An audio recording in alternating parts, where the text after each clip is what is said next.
Hello and welcome to Talkin' Baseball. We're going around the world today of Major League Baseball. We got a bunch of our Jomboy Media creators in here. We're just yucking ball, so let's do it.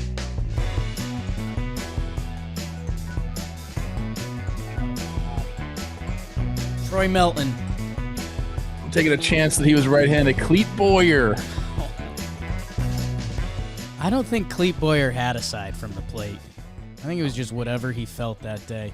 Hello, and welcome to Talkin' Baseball, presented to you by Fanatics Markets, where fans trade on sports. Fanatics Markets available now on the App Store. My name, Jake Storielli. That is Trevor Plouffe. Rob Scirocco producing. Dalton Feely wrangling. A lot of Jomboy Media creators today as we're going around the horn. We're throwing the pill around. Jimmy, Knorp, SWILLY, Joez McFly. Doc Shelf? Is the good doctor in today? No. Sick. Maybe. But yeah, we got a couple people popping in. We're going to check in on their teams, maybe some other teams or players that they've seen around the league. And yeah, before we started yucking, there was a lot of Clete Boyer talk. Clete Thomas, former teammate of mine. Clete Thomas, former Tiger. Yeah. Clete Boyer, two-time World Series champion, have his autograph at my desk. Can we explain what the hell happened? You walk us through it, Trev. How are you? Fine. I love. Thank you. How are you? I'm doing great. I peruse Baseball Reference on the daily, and on the front page there's all those pictures, and I like to just research guys. I click on a random guy who seems interesting to me, and I said, "Hey, what do you know about Clete Boyer?" And we started talking, and you did know him. He said, "I actually met Clete Boyer in 2005." And right behind you, you just happen to have your signed photo from Clete Boyer. Yeah. Cooperstown 2005, me and Pops. He's like, dude, there's a Clete Boyer signing. I said, I don't know who that is, but I treat him with respect because he's a World Series champion Yankee. Let's save that talk for Joez McFly. Trev, what do you got before we get into it? Oh, I want to give a shout out to our guy, Jimmy Jombino, the boss. Yeah. Had surgery yesterday. I was texting with him, sending him good wishes. He had just gotten out of surgery when I texted him. So he's a little loopy, but I don't know, man. I think everybody just needs to send the good vibrations his way. Comment below. Send some good vibes to the Jombino. As you well know, Trev, he's in the game. He can't walk, but that laptop still works. That I think Talking Yanks episode later today. We had McFly on deck. I don't know if we need him. I think we've got our ace in the hole. We'll see. But yeah, send Jimmy some well wishes. And speaking of Jimmys, not talking sprinkles here, people. Batting leadoff. Jimmy Knorp. It's Jimmy Knorp and his Detroit Motor City Kitties. That's where we'll get it started. It was a dramatic night last night. Couple injuries. I guess start out wide. Jimbo, how you doing with your Tigers? How are you? I'm great, Jake. It's a pleasure to be in the leadoff spot today. Hello, Trevor Plouffe. Kitties, man, they've been an interesting watch to start the year, I guess is the best way I can put it. They've played some sloppy ball, but luckily for them, the entire American League Central's played some sloppy ball, so they're still right in the thick of things. Yeah, last night was tough. Casey Mize leaves early. Javi Baez, my guy, goes down as well, so tough one, but we'll see how it goes. Coach? Did we make that shirt? Yeah, McKinn's GOAT. No, gosh. Yeah, nobody goes first to third better. Maybe we just stop making that one. That's a creepy shirt you got on there. It's a little creepy. You're right. The Tigers, the only team not under 500 in the AL Central right now. I want to talk a little bit about our guy, Spencer Torkelson, and a couple things. Number one, he's been performing well this year and going back into last year as well. Is the biggest difference in offensive approach for him, just looking at his spray chart, just pulling the ball in the air more? Has that been the biggest difference for him? Yeah, I think that's fair to say. I'm glad you brought up Torque. That was one of the guys I actually wanted to talk about today for sure. 5 homers in his last 6 games. He hit 5 in a row. The streak ended last night. But yeah, when he puts the ball in the air to the pull side, that's where his power's at. He can definitely shoot right field, don't get me wrong. And it's nice to see him do that every now and then. But sometimes I think in the past he's tried to do that too much. He's your first baseman, right? You want that guy to slug a little bit. And I actually think if you look at Torque's numbers, they're not as good as they probably should be this year. I think he's been pretty unlucky. I think he's hit the ball pretty hard. I've watched that guy fly out to the warning track more than anybody I've seen in baseball in all of 2026. Like, he's a couple feet away from having 8 or 9 homers this year, and he's got 5. So Tigers fans that know me know that I've had a love-hate with Torque ever since we've got him. There's times where I'm like, this guy has a chance to be one of the best first basemen in baseball, and then there's other times where I'm like, when is the first overall pick going to become the first overall pick? So I'm giving Torque the benefit of the doubt this year. I think he's been extremely unlucky, and I expect him to continue to stay hot right now. He's really put together some good at-bats. He's laying off pitches, which is something we don't see him do too much. He's got a lot more walks this year. He's still striking out a little bit too much for my liking, but he's finding different ways to get on base. I love when the numbers back up what I'm seeing, because 31.8 pull air percentage last year is, some of the best in the big leagues. Average is 16.7%. And this year he's sitting right at 27%. What about the defense? Because I think he gets knocked big time in his overall value for that. Is it as bad as the numbers say it is? Because sometimes on this show, we are skeptical of defensive metrics. Yeah, I guess the best thing I could say to that is when Torque is over at first base, I think I can speak for all Tiger fans, we feel comfortable with him over there. One thing I think he's really good at is helping out his infielders. I think he's extremely talented at picking balls in the dirt. Now, there's little things every now and then, like throws to second base when he's turning double plays, where I've seen him hit the runner and make bad throws there. But for the most part, I want my first baseman to make all the routine plays, and I feel like for the most part, Torque does that. I've never really understood why the defensive metrics are against him in that sense. Who are the other Tigers you wanted to highlight, and why is it Dylan Dingler? It is Dylan Dingler. I don't think Dylan. No, it really is. I don't think Dylan Dingler gets enough love. Like, give him love. When people are talking about the best catchers in baseball, like, I just feel like his name doesn't get mentioned, and I don't know why. I think he is one of, if not the best defensive catchers in baseball. When it comes to the running game, he completely shuts it down for the Tigers. Like, people are afraid to run on Dylan Dingler. And I believe last year, him and Cal Raleigh were the only 2 catchers in the big leagues to not have a pass ball. And Dingler doesn't have one this year either. You're pass balling us right now. I'm pass balling you. Wow. Wow. He controls. That's an insane stat right there. Right. He controls the game too. Like, he's a young guy, but last year when Jake Rogers went down, hey mustache, what's up? Dylan Dingler kind of became the main guy for the Tigers, and he really thrived in that role, and he took it completely over. He controls the pitching staff, and I feel like whenever the Tigers have guys on base, it's almost crazy to say, like, Dylan Dingler's the guy we want up right now. He hits the ball hard every time. Every time he hits the ball hard. Wow. OHIO. Oh, yeah. No. Wow. I know Trev mentioned it with Torque. Is the defense bad? Because every defensive statistic is bad, ugly. Yeah, I really don't understand it though. As a guy who watches pretty much all 162 Tigers games, I'm telling you, like, Torque looks fine over there.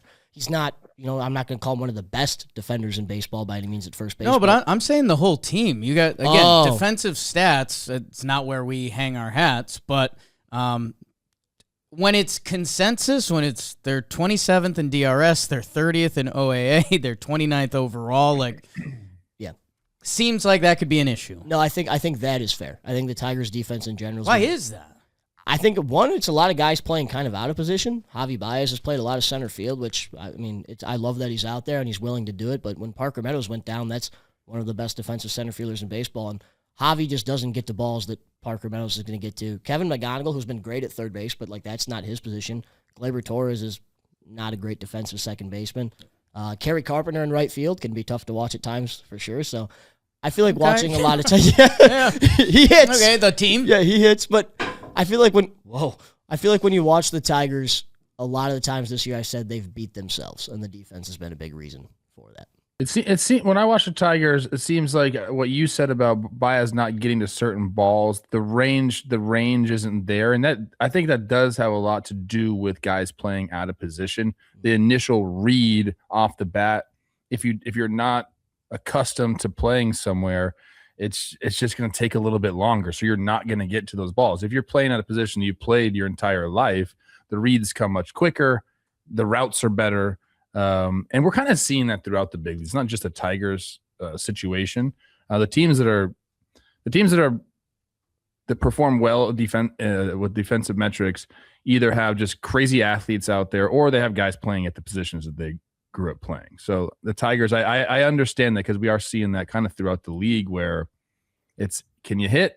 and then the roster setup for a lot of teams ends up being, we got these guys figure out where to play him manager, a la the Boston Red Sox. There's more teams that do that, but that when I watch the Tigers, it is a range-ish thing for me, and I think that's what it is with Torkelson specifically as well. Because you mentioned he can scoop it. Pete Alonso used to go through the same thing. Yeah. I used to say that. I said Pete can scoop the ball. Turns out I was right about that, but it's a range and then a positioning thing. That's an organization thing, though. If you can't position your players, that's kind of on you. Sure, emotional, a little bit there. Think about that, Harris. Come on, Scott. Is being 500 frustrating? I feel like you guys haven't moved the needle too far in either direction this year.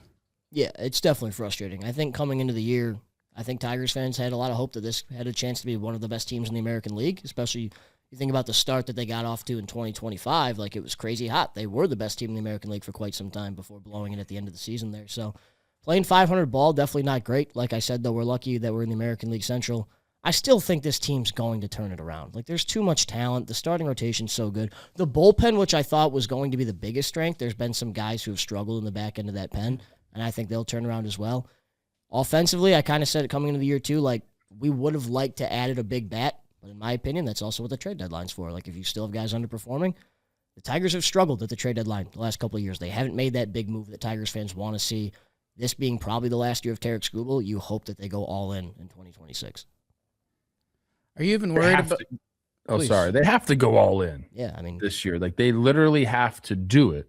Framber was a great start, but when it comes closer to the trade deadline, either you're adding bullpen guys or you're adding offensive help, possibly a starting pitcher as well. I mean, if we're being honest, it is, let's evaluate, and you have to, it has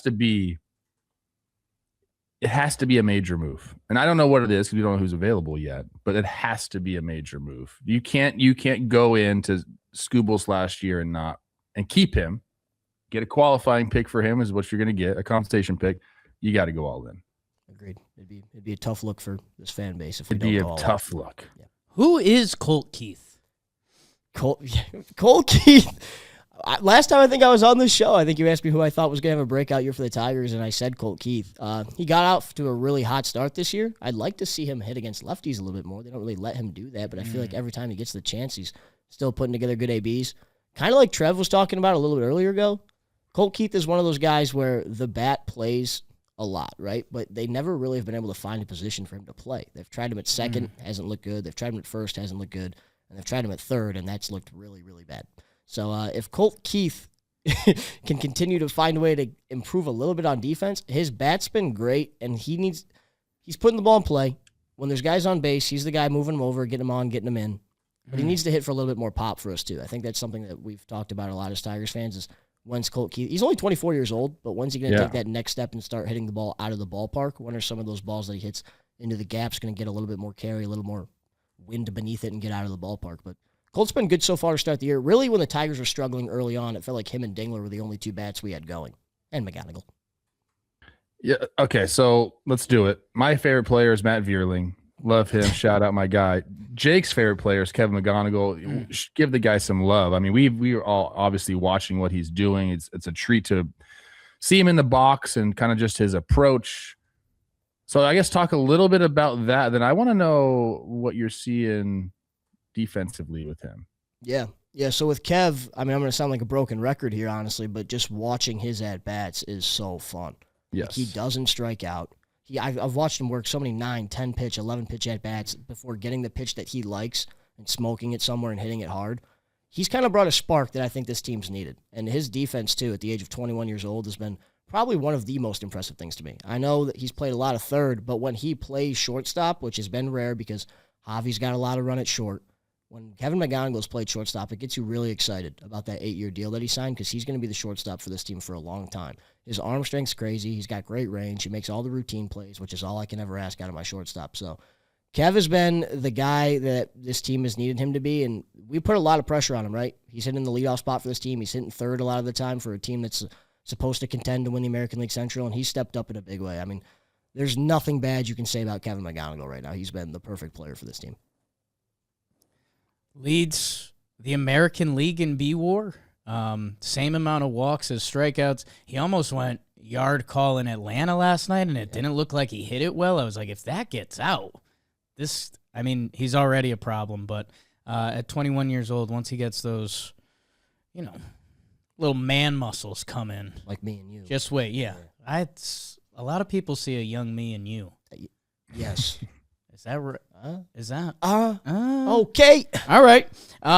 Coach, you got anything else? Rob, I slacked you something, and it would just be, Jimmy, I don't know your connections with the Tigers, but it looks like Birch Smith has made it into your guys' bullpen, and he's always...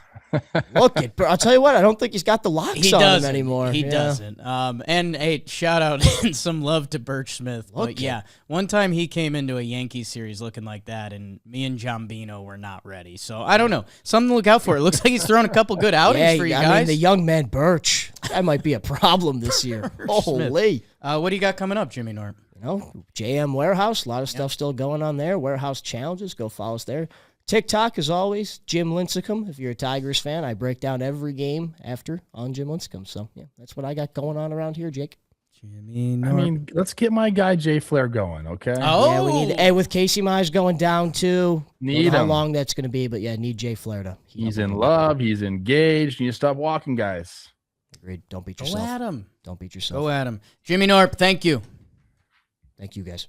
Today's episode is sponsored by SoFi. For a lot of people, getting into crypto has always felt a little overwhelming. Trading platforms can seem complicated, and there's often hesitation around using unfamiliar apps instead of trusted financial institutions.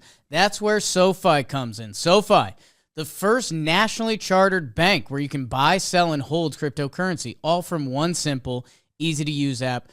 25 plus cryptocurrencies, all on a federally regulated platform. SoFi offers the added confidence and safeguard you'd need and expect from a bank. The best part? It's all integrated into the same app you already use for your finances, meaning you can manage your crypto right alongside your checking, savings, and investments. And from now until June 30th, new SoFi crypto members can receive up to $1,000 to help kickstart their crypto journey. Crypto is inherently risky, and you need to make sure it's right for your financial situation. But if you're ready to explore crypto with SoFi, visit SoFi.com/Jomboy to start your crypto journey. Joe's would have been a red coat. Whoa! I would have been a red coat. Loyal to the king. That's what the Yankees are. They're basically the establishment. I mean, I think I would be forced either way, probably.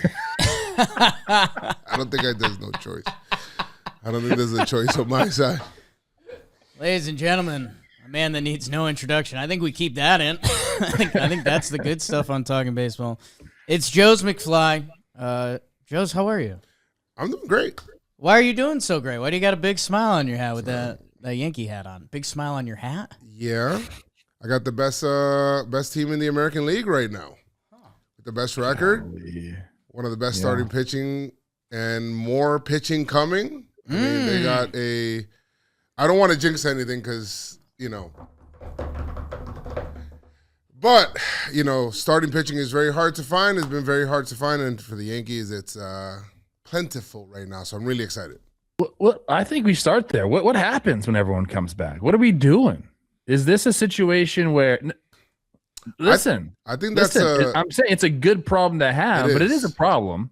Well, the good other problems are problems. What the heck is going to happen? Is it straight up?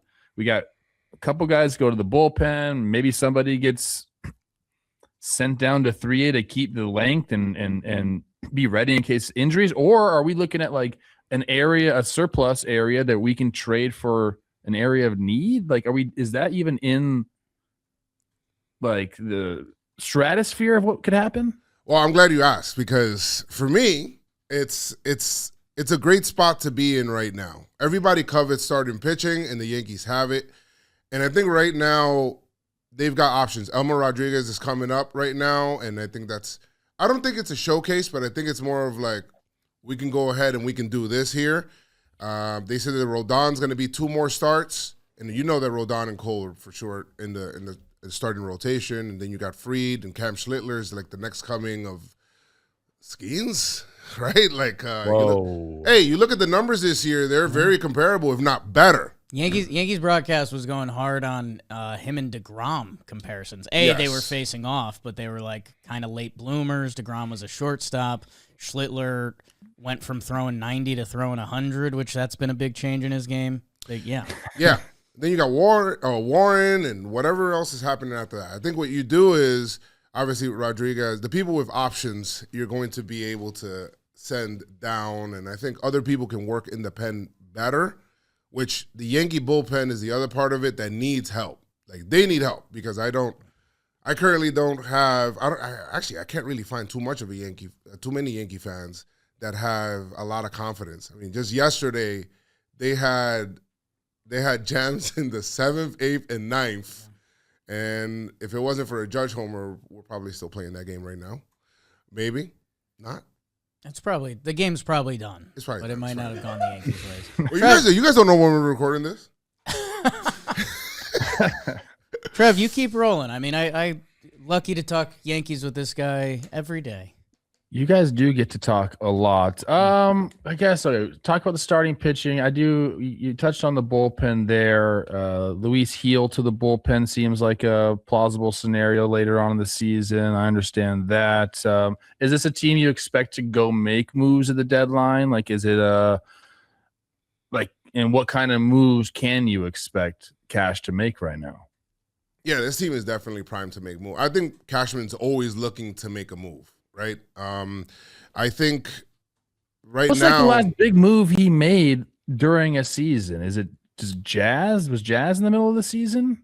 Yes. So last year, Jazz was 2 years ago. Okay. Last year, they did a bullpen reset. It was Bednar, Doval, Bird, Caballero, which turned heads in Yankees land and has been and Trev, if you want to talk about the pitching getting crowded, the Shortstop's coming. Yeah, the Volpe. infield. The Yankees are going. And they've said Volpe's our shortstop. That's been the plan all along. That's the quote that I saw. Well, it's you know what? For the first time, they're more of like, we'll kind of see what happens. Which I think worst case scenario for Volpe's got to get off to a hot start here because right now the Yankees are 20-10. Yeah. And you don't want to have this before Volpe stat and after Volpe stat start. I think, and I don't want to blame that on him, right? So many other things can happen, and it's not fair. But I think that the Yankees right now, they're kind of rolling with Caballero. And if things don't go good, don't go well, you kind of want the gentleman back out there. But Interesting. Volpe. I forgot about Anthony Volpe for a little bit. He's going to be playing Yankees baseball later this week. So Trev, you're on it. The Yankees are good. The entertainment value has a chance to go through the roof with Volpe coming back, Rodon and Cole lined up in the next month. The Yankees have a top prospect pitching today that, yes, there's kind of this bubbling in Yankee land of, I think the fan base is wondering if we need to start getting, excited. Like, the Yankees have the best record in the AL. The rest of the AL doesn't look great. And it's like, wait, do we have actual reinforcements coming and we have depth pieces? Yep. And if we wanted to, like you said, we don't know what's going to be available at the deadline. The Yankees do have ammo Yankee fans are on the cusp of becoming Yankee fans. Yeah. Yeah, I'm sensing that as we're talking in this segment right now. It's grossing me out a little bit. Why? What? No particular reason. I'm wearing a Twins hat, Joe's. Baseball's better when the Yankees are good, right? Okay. What else did I have? I'm glad you agree.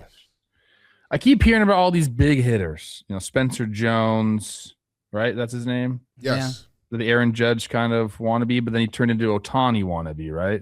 What's going on with him? Lombard, what's going on with them? Are they getting shots to come up or not? So I'll start with Lombard. Lombard just got the call up to AAA. He's been raking in AA. He's already been for a while, I'm like, this kid doesn't belong here. He made an adjustment hitting wise. Cashman already said preseason, he said, you know what, this kid's already ready glove wise to play in the major leagues. Okay. But they said his bat just needs to catch up, and he kind of took that to heart, and he said, I'm going to focus on my hitting, and then now he's hitting his line drive rates up. I like all of the peripherals. I don't want to like go crazy with numbers, but like I love all of the things that I'm seeing from Lombard, especially out there. He looks super confident at the plate. But when you look at a player, he's playing a AA game or a minor league game, you're like, this kid doesn't belong here. Sure. I felt that looking at him. I'm like, I think it's time to move him up a level. I wasn't saying call him up to big leagues because I think that the Yankees still need to. There's something, and I spoke to Jimmy about it. There's more veterans in AAA that you can learn from how to be a big leaguer from. And I feel like teams have kind of been skipping AAA more, not skipping it, but like short stop at AAA to bring up to the big leagues. That I feel like you miss that development that you get, that mental development at AAA, and I think he's going to get that. Now, Spencer Jones, his stuff is his strikeout rate, right? Like he's got the power, his defense. He's like a gazelle out there in center field, so he's got really good defense too. And for how tall he is, great attitude too. But his chase rate, swing and miss rate hasn't been that good, and it hasn't been improving. And a lot of people don't feel like it will translate to the big leagues. So hopefully he will continue to make adjustments and then prove them wrong to want to come up here. Because I feel like there's opportunities up here offensively. Like if you rake, I feel like Cashman will find a place for you. Like Jason Dominguez is up here now. Yeah, he's been doing really well, and he's been hitting from the right side too, which was he went from Judge to Ohtani. Maybe tell him to try Kevin McGonigal for the rest of the season. Just imitate that batting stance. It's different bodies. It's a way different body. It's different bodies. Joez, I know you're a man of the city. I'm a man from of the city. Bronx. Yes. You're a New York City guy. So I guess while we have you, why don't you talk some Mets? Sure. I mean, it's fine. We can talk about the Mets. I look at them. I do. We're in the same city, but Right.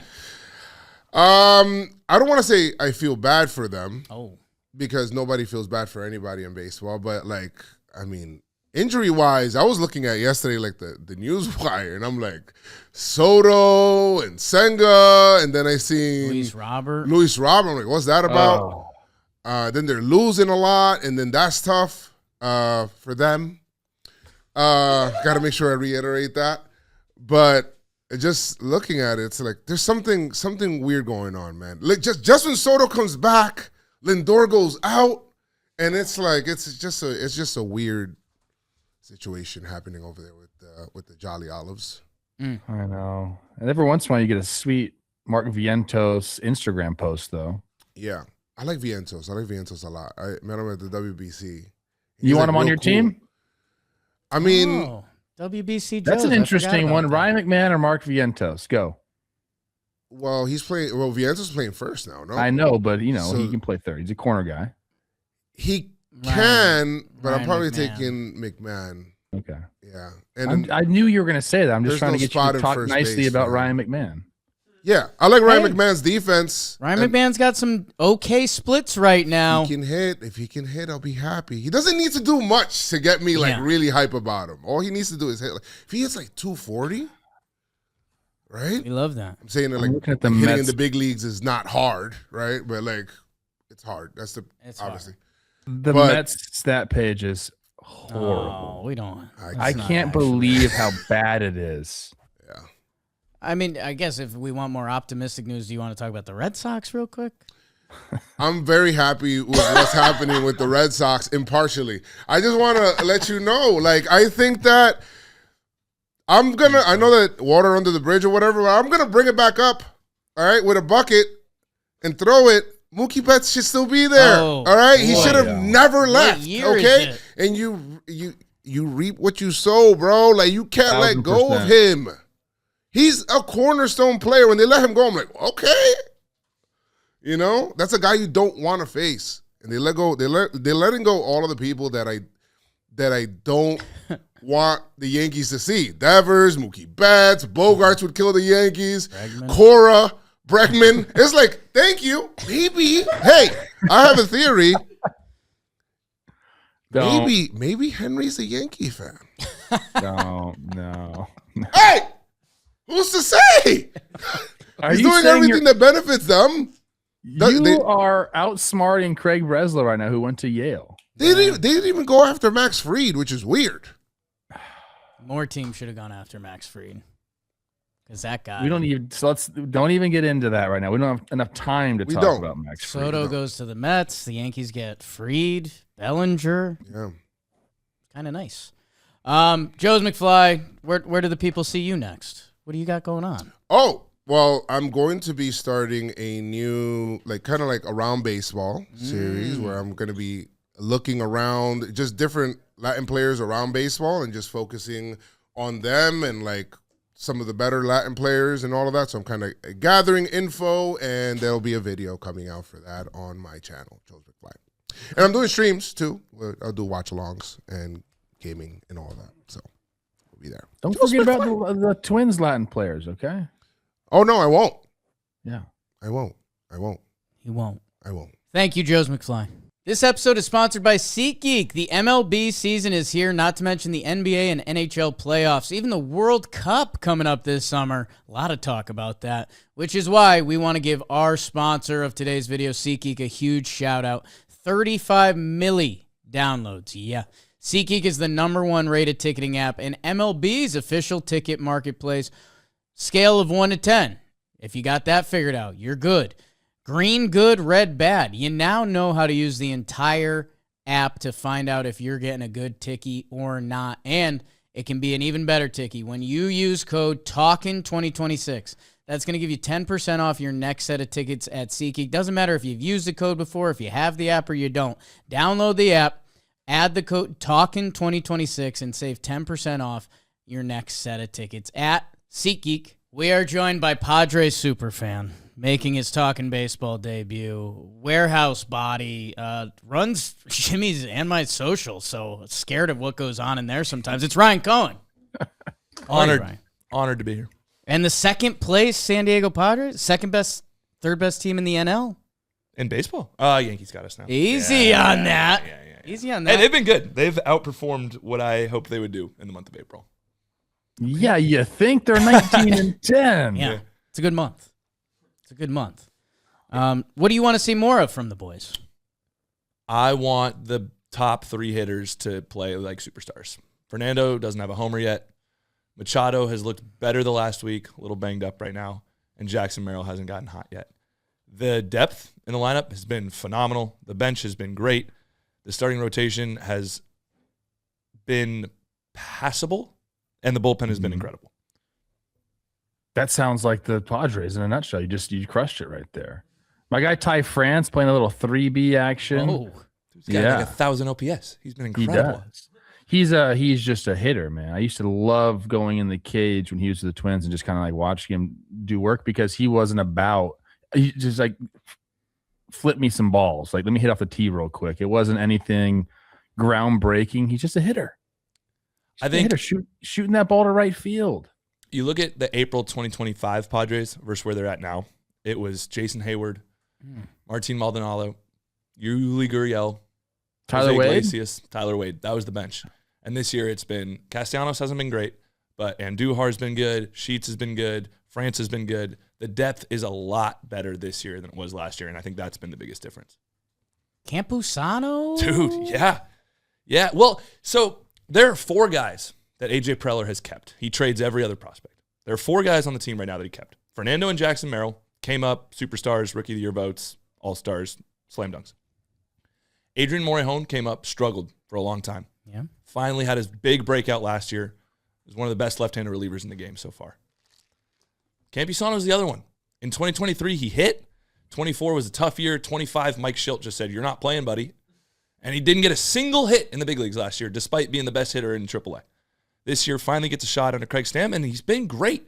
I don't think he's a 350 hitter for the whole season, but the bat has been good enough for long enough at enough levels that I think it's a solid MLB hitter when he finally gets a chance, and he's gotten a chance. When did Adrian Morejon start throwing 100 miles an hour? I know he's always thrown pretty hard, but when he came in, he closed the game when Miller had a night off, and he was throwing BBs. Okay, a 3 mile an hour difference on your fastballs a lot. What the hell happened? End of Adrenaline? 24, he was like, okay, wow, we might have something here. And then last year, he was unhittable. He was great. I think he just filled out. I mean, they signed him at 16 years old. He's a big dude now. He's 25, 26. 27. Yeah. Oh my god! I mean, he's averaging 99 with his sinker this year. Prior to that, it was like a 97, which is, I mean, like he's still throwing hard, but just to add that type of velocity, when he came in, I was like, I mean, we know the bullpen's legit, but Mason Miller, what he's done clearly is, Best I've ever seen. It's something that we've rarely ever seen in the sport in general. And if you're the other team, you're like, okay, Mason Miller's off today, sweet. But then you got this guy coming and throwing BBs. It just shows, like, if the Padres have a lead, I say this all the time on the show, if the Padres have a lead or tied going into the 6th, 7th, 8th, 9th, they're probably going to win the game. Like that's a great feeling to have as a ball club. There have been 2 instances this season where the starting pitcher left with a lead and the Padres didn't win the game. One of them was in Mexico City. That game's on the moon. They lost. Weird game. The other one was the second game of the year. Bunch of walks from the bullpen late. Other than that, if the starter leaves with a lead, the Padres win the game that night. It's really nice. That's not a lot of teams have that. How are the overall vibes? This team's been going back to 23. That was a big question mark. We've seen some different managers. You've got a new manager. What obviously winning helps. Winning helps. But what are your eyes seeing? The thing I'm most curious about with the organization as a whole is who are these new owners? Yeah. They just spent a ton of money. It seems like it's going to be less private equity than we originally thought. Like, it seems like it's a human. Feliciano and his wife, Kwanzaa Jones, are the head of this group. Have you DM'd them yet? Not yet. We'll get there. Give me the off season. They get a full season to hang. Okay. Texted Preller the other day. Sorry about it. Whoa. Hey, whoa. Flex on him. I'm curious, are they going to, say, AJ, here's the deadline. Trade whatever you need. Go win this year. Are they going to make a big splash in the offseason? I don't know. That's the overarching question. The vibes in terms of April couldn't really be better. I mean, the stars haven't performed. The rotation isn't particularly good, and they're winning. They just keep winning. So you hope that those top 3 guys turn it around and start playing like the all-stars we know they're capable of. And all of a sudden, you have a really good lineup. Giolito and Canning come in the next month or so. Maybe you add a starter at the deadline. You have a solid rotation. The bullpen's incredible. The Padres were pretty slept on before the season. Not you guys. You were all right. But Fangraphs, a lot of the projections didn't love San Diego. I'm a little biased. I love San Diego. They've been good. And I'm very happy with the start. I always bank on, obviously, the bullpen is a thing that I like in San Diego. How could you not? The lineup, I always get enamored by the names, but it doesn't really perform like I want all of the time, and for the most of the time. You mentioned the pitching. Is that you think the plan? I mean, I think King and Vasquez are going to be there, and then we'll see what you got with Giolito and Canning. Pivetta, I don't think it's a serious injury. Like, he should be okay. Is there somebody coming up that I don't know about? Nope. So the guys that you mentioned, that's the plan, and then we'll see what happens at the deadline, essentially. That's a little scary, right? If we're talking about what are you scared about? No doubt. Yeah. I mean, the Nick Pivetta injury is brutal. That one is really tough. I don't think we see him again this year. That's no inside info or anything. I don't, until I'm proven otherwise. Padres starting pitcher that hits the shelf rarely comes back later in the season. Yeah. We haven't heard a thing about Joe Musgrove, who was supposed to be good by opening day. No idea what he's up to. I know he's grinding. I know he's a hard worker. I love Joe, but he's supposed to be flexor strain and elbow for Pivetta, and it's weeks, maybe months. Okay. Yeah, it's not super encouraging. Now, no, it's not. King has looked really good. King looks a lot more like 2024 than he did last year. He is really good. Really good. Command has been a little off to start the year, but he hasn't been giving up runs. And last start in Mexico City against the Diamondbacks completely shoved.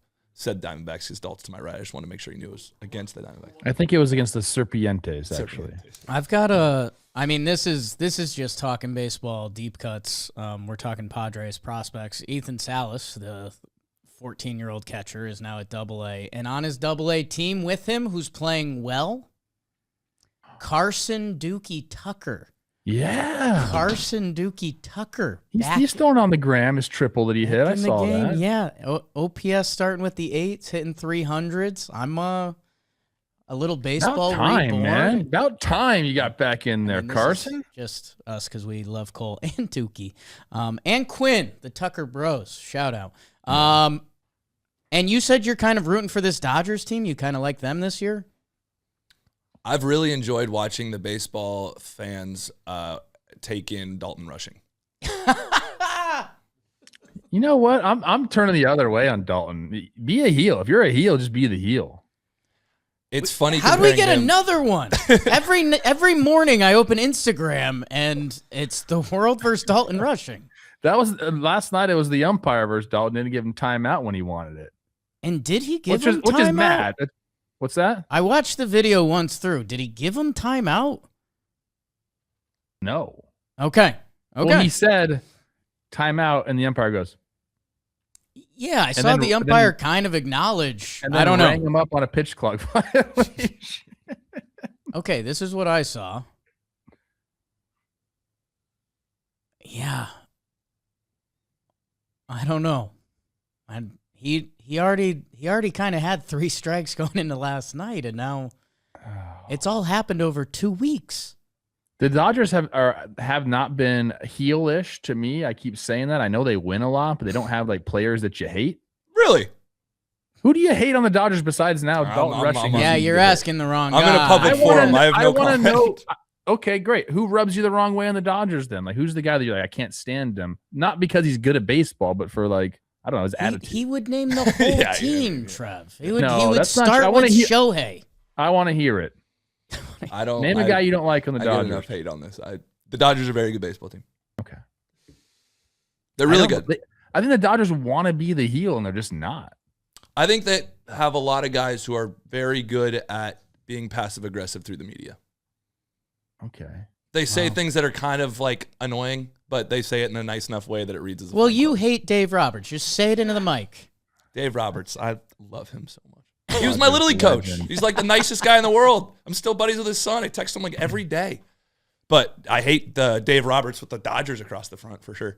What about Danny Lehman? How do you feel about him? No opinion. Okay. Yeah. You guys have the same hair. Is that your buddy that you say I'm like? Yeah. Oh yeah. Can't wait to meet him. Danny Lehman shout out. How did this become a Dodger? What? Coach, what else you got? Treat Ty France nicely, okay? He's a That's all I Padres got. draftee, SDSU grad. Yeah, He's a San Diego guy. Big old arms, and he shows them off all the time. Yeah. like that a lot. Ryan Cohen. Tatis, what? Yeah, Weird. The hell? Weird, because he's smoking the ball. He's hitting the ball super hard. Every night there's an exit velo 110 or above. Is he as good as we like remember him being? I mean, he's top 10 in the MVP last year. He was top 10 player last year. Yeah, but that's a lot of that comes from his defense. He's a great player. I know, but like, are we going to get the Tatis that we all fell in love with? I'm more Ever worried again. about it now than I ever have been before. Okay. I think it's still in there. He's still relatively young. He's clearly a superstar talent. Do I think we see 40-plus home runs again? If I had to pick a player and we're like, all right, like best you've seen, like of his career, like who I'd want to watch on a day in and day out basis, it's Fernando Tatis Jr. I like love when he was popping. There was nobody better in the game to watch, and I'm talking. I would watch him over Shohei. I'd watch him over Judge. Like just the vibes, what he did on the base. It was just I gravitated towards him, and I just haven't felt that way. I mean, there are times obviously throughout the year, but In I 21, long for the big homers, that power surge because we just haven't got it yet. in 21 when he hit 42 homers playing in 120 games as a Yes. shortstop.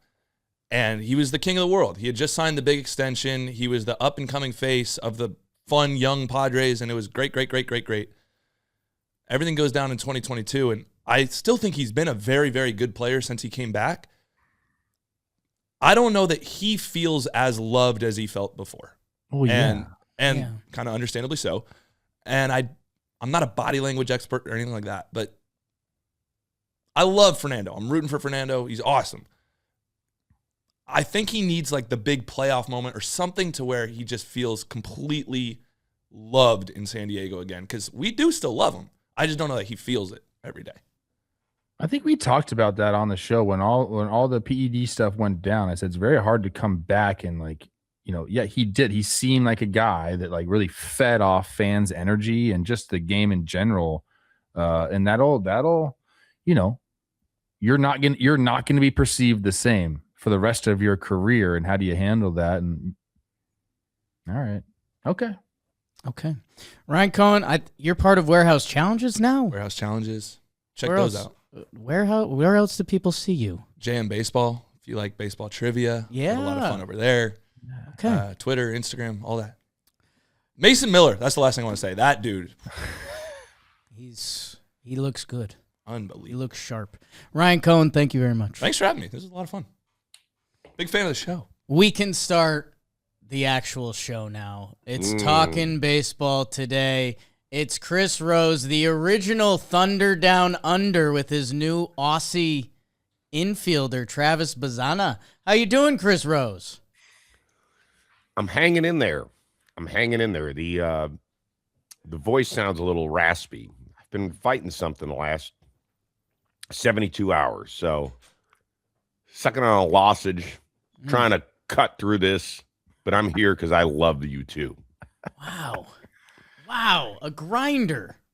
He is a grinder. And do you need me to host the show in a little bit? I like asking you questions and then you saying, I don't know. That's my question. Wow. So, I'm sorry. Look, this is the thing, Chris, and you know this about me. I'm not a hot take merchant. You are not. If I don't know. You're I'm going to say, I don't know. What I mean is you give deep thought. Yeah. Thank you. That's what I thought you meant. That's what I mean. What did Jake? What did you think that was? I thought that was great. I thought that was perfect. It's everything I wanted it to be. And I was about to say, Chris Rose, I think you could fit in. The Guardians now have a doppelganger. Do you know we have a Kai Correa, Gabe Kapler situation going on with Cleveland? Very much so. Stephen Vogt, I know you know who it is. I haven't looked into it yet, but I think you could be the third in line if you wanted it. So well, that's true. Vogt and I took a picture in the offseason that he was named manager. I got it somewhere here. I'll send it to Robbie Scirocco. We do look like cousins. So, but no, it's their bench coach that they brought in the offseason. And they look exactly like one another. It's pretty phenomenal. No question. What should we be looking for from your guard dogs, Chris Rose? Not a lot of runs. See, you asked the wrong questions here. I know C. Rosie very well. He's not going to give them any love. This is just how Cleveland fans work. He said, our skin is 90% callous. I don't believe in my team. We're not going to make any moves. And then somehow here they are winning the division in the playoffs. Give us something good. I want to hear you talk nicely about your guard first. I like that. And maybe because I know where you're gonna go, I'll let you go. All right. First of all, Robbie Scirocco, I just sent you the picture I took with Vogt a couple of years ago. You can put that one up. Here's the good. Parker Messick is awesome. Yeah. He looks like he just walked out of the cornfield in Iowa, even though he's a Florida kid. And he's really, really good. Great changeup. Fastball plays a little bit hard. Yeah, go ahead, caller. A little David Wells in Parker Messick. There is. Yeah, that's a good call. That's what I've been holding that one in. Ooh, I like that a lot, actually. Yeah. But he doesn't ride choppers and drink till 5 a.m. on a game day. He's young. Yeah, I don't think it's coming. I've heard a lot of his interviews. Get him around Jason Kipnis a little bit, see what happens. Gavin Williams, since the middle of last year, has been outstanding. Still walks too many guys, but he's filthy. He's really, really good. I just ran into his agent, Scott Boras, yesterday down at Dodger Stadium. He goes, Guardians are going to start spending money in a couple of years. I was like, soon enough to sign your guy? And he laughed. So I didn't take that as a really good sign. So that's been great. Oh, I thought you were going to go Joey Cantillo. So Joey Cantillo's been excellent. The last member of the trade with San Diego that came through. So, we got 6 guys, I think, in that trade, and they all ended up playing in the big leagues for us. So that was pretty good. So that was the Clevenger deal. So let me get this straight. The Guardians can pitch a little bit and they can play defense? And they just can't hit where they can. Oh, okay. Okay. It sucks, man. It's hard. They have scored 7 runs in their last 4 games. In Bibby's 7 starts, I think now he's had, they've scored like 5 runs. Folks, we're wasting it. We're wasting great pitching, and it's really frustrating. Now, let's remember, they lost, 10 in a row last year, and they were 15 and a half out. So they can turn things around, but I don't know, man. What are you looking for? What should we look for from Bazana? Because it's kind of been the year of the young stud middle infielder, whether McGonigal, you go around the league, guys are just turning heads every night. I guess what are you hoping for? Well, it's interesting. Trev and I talked about this yesterday on Baseball Today, that this 2024 class, I mean, it's amazing how many of the top 10 guys are already up. And that doesn't even include guys who are outside of the top 10, like Savage was in that. There were a couple more outside of the top 10 who've already, made Cam Smith of Houston is already there. But the rest of the guys, Chase Burns went 2nd, Caglione went 6th, Connor Griffin went 9th. Christian Moore went 8th. Like, it's an amazing.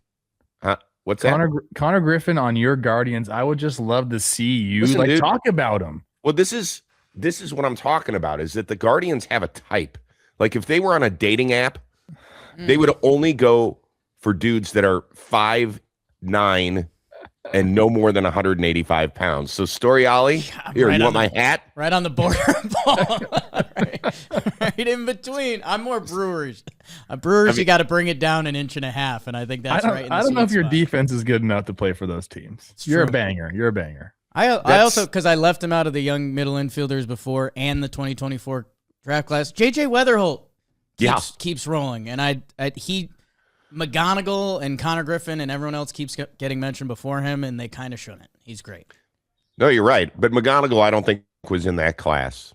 But he was a second rounder, I think. Yeah, I don't even think he was a first rounder. Yeah, 2023 37th pick, one of the first. Okay, so he was a comp pick. Illegal picks. Yeah, he was a comp pick. Yeah, I mean, and that's how you're going to measure Bazana, is against the rest of this group, because it's the only time in Guardians history where they have ever had the number 1 pick. Part of the reason they drafted him was his signability, was that they didn't have to pay him as much, and it allowed them to spend a little bit more on a couple of young pitchers later in the draft. If those guys develop, then you'll take whatever you can. But I remember asking Cleveland radio guys that I'm on with every week, I said, with Bazana, would you take Jason Kipnis's career? And what do you think they said about that? I would say yes. Trevor? Or I think they said yes. Oh, I would take that. I understand 1-1 is a different type of animal, but for who they drafted and what he looks like, I would take Kipnis's career. Yes. They laughed at me. They laughed. And for people that don't remember, Jason Kipnis was a 2-time All-Star, really solid dude at the top of the lineup. He could give you 20 homers, could run a little bit, that whole bit. I mean, we're looking at some of his numbers. He had a 5 WAR season, a couple close to 4. I think that's where we have to sit with him. Really? A 1-1 pick is different than Travis Bazana at a 1-1 pick. That's you said it yourself. It's a signability thing, and pushing that slot money down to other spots. I think it's like the Twins taking Ben Revere with their first overall pick and paying him $750,000 when he got drafted. Well, you don't expect him to become an MVP if you do that. Well, but that's not on the fans. And that's not on the fan base. When you have been close, but not good enough because your offense is not good enough, and you need a masher, you need a baller that's going to change things. For years, I've said I love Stephen Kwan, and he can't be the second best offensive player in your lineup. And it's why when DeLauder got off to such a hot start, that I was like, okay, well, that's good. We can check that box off. Well, now that Pizzana's here, he's got to become the third best offensive player, or they're screwed. They just, because of the way that they don't spend money, they need their homegrowns, and particularly the guys at the top of the food chain, to develop into all-stars, or this is not going to work. Yeah. Sorry. Anybody on the way? I know we just got Bazan. Anybody else? The big power stick they've got, and it's a name you'll want to write down now, is Ralphie Velasquez, who was drafted at 17 out of high school. I think he just turned 21, and I believe he's in Double-A. He's a masher. He'll be their first baseman in the future. Manzardo won't be it. He will be the guy, and he's a tank. Now, he's another left-handed hitter, but and then last year they drafted out of Texas A&M. Isn't his name Jace Laviolette, the power hitter? I think he's the school's all-time leading home run hitter. Okay. He'll be a couple years away, but those are kind of the next group of, Ralphie will be here next year is my guess. San Pedro, California. Yep. Let's go. That's right. It's right south of Los Angeles, South LA. Take the 5 to the 405. He can mash. But what guys, it's just like every year with this team. I think they're going to win 78 games. They surprised the shit out of me. And then in September, Plouffe was like, how's your team winning games, dude? How do they win games? And I go, I don't know how they win games. I've seen it for a decade now, maybe Don't even say longer. it. Don't use that terminology. I know what you're about to say. Go ahead, Jake. You can say it. Cuban ball players. No, I don't know. I don't. What, What's it called? What's their stupid little saying that they Guard have? ball? Yeah, guards ball. I'm not going Oh. to say that. That is they say it on their broadcast all the time. I want to take my TV and throw it in my pool. The Cardinal way is back. By the Calling way. him playoff Rocchio during the season that's hit a chord for me. That can't I happen. love it because I've been a Brian Rocchio guy my entire life. Hey, to his credit, he's kind of flipped the switch. Ever since they sent him down for bad shortstop behavior last year, get back down there, and he turned it around. He has. Yeah, Guards ball, if you want to sound smart, if any of you listeners are actually talking about the Cleveland Guardians for some stupid reason at a baseball party you throw, and you mention guards ball, I'm going to hunt you down. That is not a real thing. That is a fictitious thing where we only use it because we have no payroll and we can only hit the ball 37 feet. It's not real. Is that why you're so mad about it? Because you think it just emphasizes the way they've done things in a positive light? So you're out on it. 100%. Robbie Scirocco, can we throw that picture of me and Voter at the Greater? There you go. Yeah. God. That's Yep. brothers. Yep. How great is that? That's powerful. I think That's you look powerful. younger than Vote. I know it's bad news for Voter. That Who's looks funnier, like- Vote or Chris Rose? That's not close. two Voter just is, beautiful personalities, huh? Yeah. I still got Voter's bobblehead. Oh, here it is. the heart of the orgs. I'm trying to think of another good question to ask Rosie about these guards. I was going to ask you, what if that's a beaut? What have you guys been any beef on baseball today? What have you guys been locking horns about? I don't know. No. There's no beef. We get on each other. This is the thing. We talk it out. Yeah. We talk it out. Opposite of Yeah, the Red we're Sox. a news of the day show. We try to be slightly different. Bo Naylor, how worried? Scale of 1 to 10. I'm done with Bo. First of all, Yeah? he's not allowed to challenge anything. Yeah, you told me that. Bad challenge. We were out of challenges by the fourth inning last night. For God's sakes, that's like a bar that runs out of beer at 7:30. What are we doing? It's been horrible. funny. It's been funny watching the different teams try to deal with that. And I really think that there's no game plan. I think these teams don't discuss it at all. Why is Jazz Chisholm allowed to challenge it? Did you ask Boone that this week? Because if we ask Boone in the wrong way, we won't get a response. Jimmy from the hospital sent in a video question saying, I know you won't answer this, but I'm expecting Jazz to not challenge for the next 3 weeks. And Boone gave a nice giggle, which is a little bit of confirmation. But Yeah, I think you're kind of right, Rosie. I think all these teams flew in scared. I think the teams that came up with too much of a we only challenge in this situation plan, I think those teams got in trouble. I think the teams that came in with hey, just get it right, dude. I think those teams are getting in trouble that I don't think anyone has it figured out. No, they don't. Here's what I would do.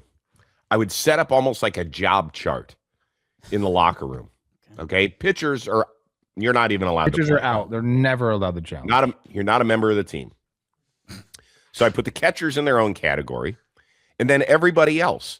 And there is a cold zone, kind of a warm zone, and a hot zone. And we move you based on your successful challenges.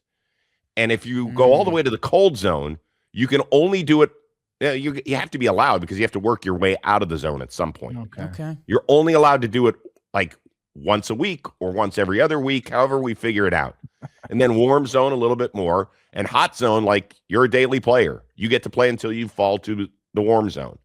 And somebody is responsible for moving the pegs on the wall. I love To me, that. it's pretty simple. It's a great way to learn. That's fantastic. You travel with it. It's like Yes. it's a sticker chart, and guys get Yeah, rewarded. it's like you get a gold star, like when you're Yeah. in first or second grade. Yeah, I like Who says that. no to that? It's a great way. We all learned in kindergarten that way. That's Who a says no to beauty. that? Not me, Chris Rose. Rosie, what else? I'm obviously baseball today, but you've got Gladiators is rolling. What else do you got? Yeah, for people that haven't seen American Gladiators, Jake, do you remember the original American I remember Gladiators? the OG. I mean, Okay. Yeah, I me wasn't too. watching it in live time, but I mean, obviously, just those beasts of humans playing competitive games and destroying the common man. Yeah. So it's awesome. American Gladiators is great. Robbie, yeah, go to that one. There you go. Show that one. Love that. The connection between you two. It's Oh, this is good. It's And then Rocchio actually, and if you go Arias. for, yeah, this is me shooting in the Gladiators tunnel. Mm. Oh, yeah. Keep going. There's one shot of me with all of the Gladiators over Trevor there. Plouffe And you in can the see, replies. there it is, Yes. right there. My God. Oh. Yeah. Hey. Look Hey. at that. Speaking of brothers. Way better looking than Stephen Vogt right there. We look young and handsome. No, you do. The Gladiators. And Have you watched with Teddy yet? I'm going to be delicate with this, Chris Rose. Let me get my thought out. All right. Okay. That was like a coming of age thing for me. The female gladiators, like, Ooh. yeah. Oh. I was like, oh, okay, that's a woman right there. Oh. Ah. All right. Yeah, they were great. I'm being delicate with it. I don't know what else to say. There's a lot of reasons to watch. The Gladiators are awesome. You can find it on Amazon Prime. We're a top 10 show for them, which is great. Whoops. We want to try and get another season out of it. In which case I would have to call and beg Jake Storiali for the second Yeah. straight year and say, I'm sorry, I'm going to miss a few weeks. I told you the deal the first time, Rosie. If you do it again, I just have to be one of the gladiators. I could maybe get you squeeze you in as a contestant. Oh, You would God. you would be everybody's Holy- favorite That contestant. is there has formed a small Jomboy Media conglomerate to get me in a reality TV show. I'm horrified. Taylor Jackson wants to get me on the show Traders, and I was like, I would be horrible. What's that? I would basically, you just, 3 people are the bad people, and you have to lie your way through the show. And basically, the goal is to find the gullible people that are suckers that you can drag to the end, and that would be me. Like I would be the weak point. So I would rather just get my ass kicked in Gladiators and keep it moving. Robbie, I just sent you one last photo. Here's how I can go to bat for you to be a Okay. contestant on American Gladiators, okay? Uh-oh. You have to look like this guy with his shirt off. Okay. And he has already competed. For people that have seen the show, I'm not going to tell you exactly how he did. Rob's going to bring this up. So you have to look like him Oh, with your shirt on. Now, Oh, my. That should be no problem for you. what do you think? I never had the core. Shoulders, arms, and calves. I'm there. Core workout, Trev and I did a quick one in Miami, and it ends quick for me. I don't have that. Okay. He's 43, by the way. Jeez. Good for him. That's goals. 3 more years for me. Wow. I kept my shirt on during that shot. Trev's 40th birthday is coming. Chris Rose, you are the best. I won't say guards ball ever again. It's out of my lexicon. It's okay. I appreciate everybody putting up with my A, my voice, and B, my grumpiness. Do you want us to root for the Guardians? What do you want? No, he does not. No. What do you mean? He doesn't root for the Guardians. Of course I root for the Guardians. You watch the Guardians religiously, but you don't root for them. Of course I root for them. And then you're surprised. Oh, they're in the playoffs again. Oh, I guess it's cool. It's because I'm trying to temper my enthusiasm. You know how hard it is? He likes to do the reverse jinx thing. That's his whole relationship with the Guardians. Because the pain of losing hurts so much more than the euphoria of winning. It's true. Derek Jeter said that.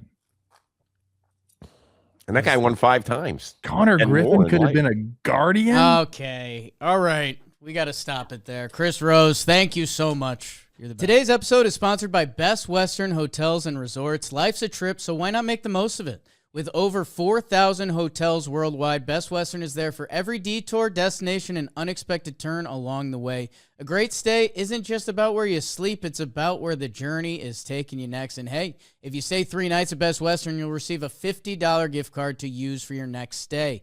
Best Western gets it. Traveling isn't one size fits all. Whether you're looking for the next great adventure, time to unwind, or making memories with friends and family, Best Western helps you achieve your travel goals. Doesn't matter if you're going solo, with your friends, or with the entire roster, Best Western has you covered. Pack your bag, queue up the playlist, and book more of what matters most. Life's a trip. Make the most of it at bestwestern.com. You always have to have a Jose Soriano, an ace in the hole, excuse me. And we have SWILLY. Hi, Jake. How are you? Good now. Wow. Chris Rose just brought us down a little bit. Oh, no. Well, good thing we're going to talk about Angels baseball. Yes, now we can pick things up. The Halos are on a little bit of a heater right now, if I remember correctly. Oh, yeah. If it's opposite day, we're on a sick heater right now. It feels like the same thing is happening again. How are you doing with it? Well, what a question. How are you doing with it? You know, it's a little frustrating because this is a season so far where the hitting has been good. Okay. Great, even, depending on what you look at. The starting pitching. Mike Trout. We could just talk about Mike Trout for the entire that might segment. be better for all of us. That would be great. I'd love that. Starting pitching. Been good. It's been good. It's been decent. It's been enough.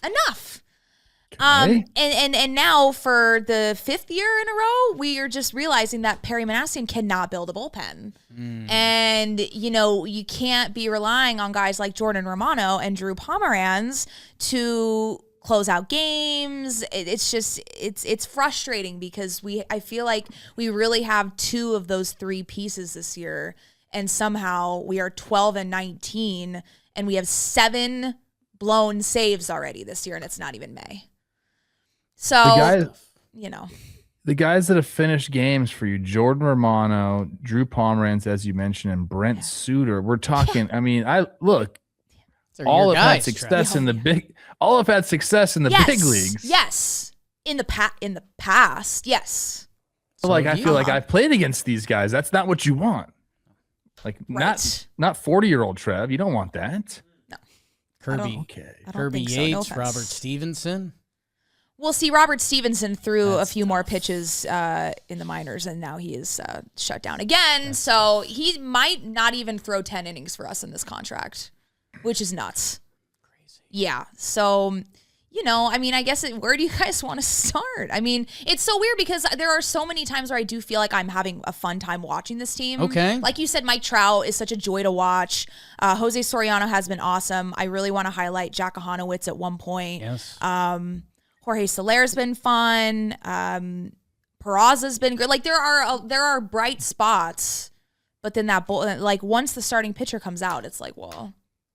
It's one of the most frustrating things in baseball. If you root for a team that has a bullpen that gives leads up, Twins right now are one of those teams. Yes. It is a frustrating watch because if you're not up by, let's just call it a 3 spot, or or more, like it's going to be a problem going through the 7th, 8th, and 9th. So yeah, it's bullpen construction is. We always say it's like a fluid thing throughout the season. You can go into the season and think you have the best bullpen in the world, and then it could stink. The Dodgers went through that last year. Yep. So you do have to have, I don't know, there's 13 guys on a pitching staff. So you usually have 8 bullpen members. Like you probably need in your organization 16 that you can kind of like shuffle through. I don't know. I don't even know what I'm saying right now. I'm just saying I'm feeling what you're feeling too with the team that I root for.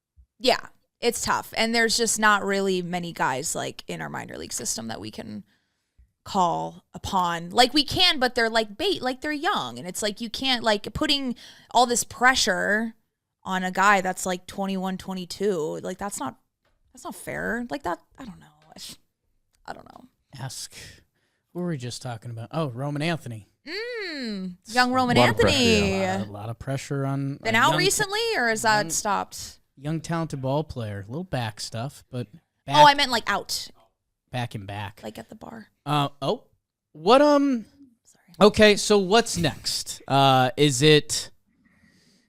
we chasing, is it like, hey, we got ball to watch, let's get back to 500? Is it someone else is coming along? Is it like you're watching a Halos game? What is how do you do it? Oh my God. Where do you? I know. I'm sorry, but Swilly's over here from the West Coast. I am. So if she wants to watch this team, it's 10 p.m. Yeah. They got off to the Halo start. They were like, hey, they're 500. They get out of the gate every year, and now they're not out of the gate. So it's just like. It's Groundhog's Day for Angels fans. Yeah, well, last year, I believe we also found ourselves at 12-19 at one point, and then we went on an insane heater. This was when we swept the Dodgers the first time we faced them, and then we swept the A's in a 4-game set. I'm not saying that that's going to happen by any stretch, but the fact of the matter is that it's still April, and I think now we're at a point where we got to go win like 1 or 2 in a row, and then maybe we kind of... You know what I mean? I think that the bullpen is just in such a slump right now. So I'm certainly not saying that we're going to be a 500 team. I do still think that the ceiling for most of this team has not changed for me. I still think somewhere in the 75 to 80 win range is gettable. I know that might sound a little crazy. But one of the things that I'm kind of holding on to right now, and I don't really know how much help this is going to give me, but Kirby Yates and Ben Joyce have been starting rehab assignments. And again, it's 2 guys. It's Kirby Yates, who, was really great. I forget, last year, 2 years ago. 2 years. 2 years ago. And then, I mean, we know when we love Ben Joyce, obviously a little injury prone, but that's a guy that's going to go in there and throw the ball 104 miles an hour. And he started to work in like a sinker type pitch in 2024 that ended up being a really effective pitch. So, again, not saying that that's going to fix all of my problems, but I do have that, at least, to kind of lean on. And some of the younger guys in our bullpen, have been doing well. Chase Silseth has been good. Stan Bachman has been good. So maybe we add 2 more reliable-ish arms in there, and maybe things start moving in a different direction. So that's kind of what I'm looking at right now, I guess. First impressions of Kurt Suzuki. What do you got? It's tough because I think that he is doing the best that he can with the roster that he has. This is obviously his first year coaching like high level baseball. I think ever. Yes. Yeah. So I think he's doing the best that he can. The one glaring thing for me, which I think just comes with practice, he doesn't take guys out quick enough, or he leaves them in too long. But I think that just kind of comes with practice and feeling out the bullpen and like what the other guys are comfortable with, and being able to have those conversations with your starters like, hey, this is going to be it for you, and him having the confidence to go out there and say that. So, aside from that, I think, again, he's just doing the best that he can with the roster that he has. It might be a product of, I don't believe in my bullpen. So hey, buddy, you're going to stay out here a little longer? Right, yes. Although, not last night, but the night before, which again, Jack Jose Soriano is rightfully taking over such a big spotlight, but Jack has been really good for us too. I think he went into the 7th inning 2 nights ago. He only gave up 1 earned run. I don't even remember if he touched 90 pitches. He might have barely touched 90 pitches. The Zach Neto had an error, and then I don't remember how the other runner got on base. And Kurt pulled him, and I tweeted about it. You could look it up. I said, I hate that he's getting pulled right now. I feel like this is too early of a pull. And then we were up 5-1, and then we lost the game 8-5. So it's kind of like it's a little bit of leaving guys in too long or taking them out too soon.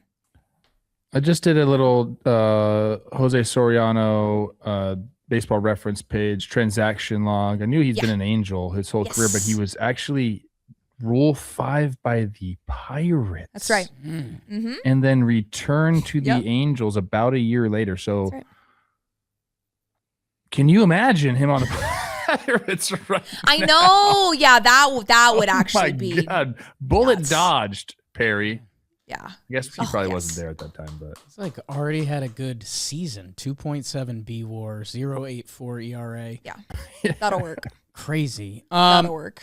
Do you have one off the map? Do you have nasty. a 7 p.m. team? Because if the Halos are playing at 10, right. is there a team you're watching, or it's just like if there's a game on or get the rest of your life together? It's not. Just curiosity and cats. No, that's fair. Normally, I'm a throw big inning on the TV while I make dinner and get my life together. I don't really have That's a 7 p.m. team. But I'm a free agent. I'm open. Well, I'm actually, I think I'm doing a game with the big inning guy, or maybe a series with the big inning sick. guy. Okay. It has nothing to do with him. I can't watch big inning. Really? Like I want to be on a game. Okay, that's fair.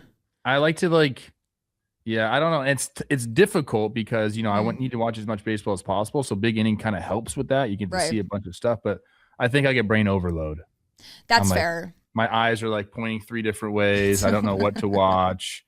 And then I'm like, hey, go to that game. And so most of the time I find myself just kind of picking a good pitching matchup out or something like that. Or if I see someone at bat, I go to that game. Yeah, I think if there's no big inning on, then I pick the game with the closest score, or if I like the pitching matchup or something like that. See, I totally get it. I hope that there's a point in time where I can pick the games that I want and then pick the audio that I want. Maybe that could be a thing at some point. Okay. If MLB Network, if you guys are listening, that'd be cool. always listening. Always. Swilly, where can we see you coming up? Where can the people find you? Okay, so next week, I'm so excited. Oh, yeah. I'm going on it's a little baby trip, but I'm going very far. I'm going to Anaheim, and I'm going to San Francisco. So I'm so excited about that. That is Monday, I'll be in Anaheim. Tuesday, I'll be in San Francisco. So going on a little baseball-filled trip there. And then after that, not really too much on the docket, although... I mean, I don't know. I am around so many baseball stadiums. And last year when I moved out here, I was so overwhelmed with my life that I didn't really travel as much as I wanted to. So there's a couple of ballparks that I really want to go to. I really want to go to PNC. I've never been to Nationals Park, Camden Yards. Yeah. So, Great. when the weather gets a little bit warmer, surely I'll be traveling around. But Anaheim, San Francisco next week is the big thing. Sheesh. I'm so excited. I can't wait. I'm excited for you. I'm can't excited for the Halos to get hot. I'm telling you, I just feel like we need one or two. That's and it. Just Yeah. get out of the slump. That's how it starts. It starts with one, right? It starts with one. Starts with one. Swilly, thank you so much. Of course. Always a pleasure, you guys. Thanks for letting me rant about Halos baseball for a little bit. I appreciate that. The dream. Mike Trout, by the way. Mike Trout. 980 OPS this year. It's pretty good at baseball. So. All right. Thanks to all of our good people. Make sure you give them some love in the comments. Before we go out, we got to look at some future baseball markets presented by Fanatics Markets. Trev, a team that's been topical, the New York Metropolitans, they're taking on the Nats. They put up a crooked number last night, their most crooked of the season. They are facing Cade Cavalli, who's looking like he's kind of finding it on the mound. Mets looking for something. What are you seeing? I can't tell if the Mets are never watch them or a must-watch team. That's kind of where I'm at with them. Some guys I really want to root for. It's been so bad. I on the other side of that, the Nationals, completely always rooting for them, and I don't even know why, Jake. So that's kind of where I'm at with this game. Both must-watch teams for completely different reasons. You're not wrong. You're not wrong. I still think they're must-watch. Well, I'm interested to see the next steps. The other one we're looking at on the Fanatics Markets, we're looking at Royals, A's. Michael Wacha, 16.1 career innings versus the A's, the fewest against any other team, so trying to build up his street cred there. Going against Sevy, our guy, Joe's guy. Yeah, Bobby Witt, big home run in last night's game. Very aesthetically pleasing matchup out there in Sacramento. Okay, I'll be tuning into this one. Yeah, that Bobby Witt, seeing the pitcher's reaction like, that got out. Yeah, like a line drive to right center. No. Small wall there. Yeah, he went to the small wall. That's a secret smart. for all the kids. All right, that's Fanatics Markets. It's available now in app stores. Event contracts carry risk of total loss and changing prices. Not good for all investors. Not available in all states. Must be 21 plus. See important disclosures in Fanatics Markets app. Customers are introduced to Crypto.com by Paragon Global Markets LLC, DBA Fanatics Markets IB, an introducing broker registered with CFTC and a member of the NFA. Thank you guys so much. Fun one today. Please give everyone some love because we love having them and we love having you guys. So thank you. We will see you Friday. Jake sucks. Love you, Jim. Better, Jim. Got a whole brand new Achilles. It's gonna be charged. Or is it the same Achilles? Just I think same. Same Achilles, I just think they're tightened like- up. Yeah. Oh.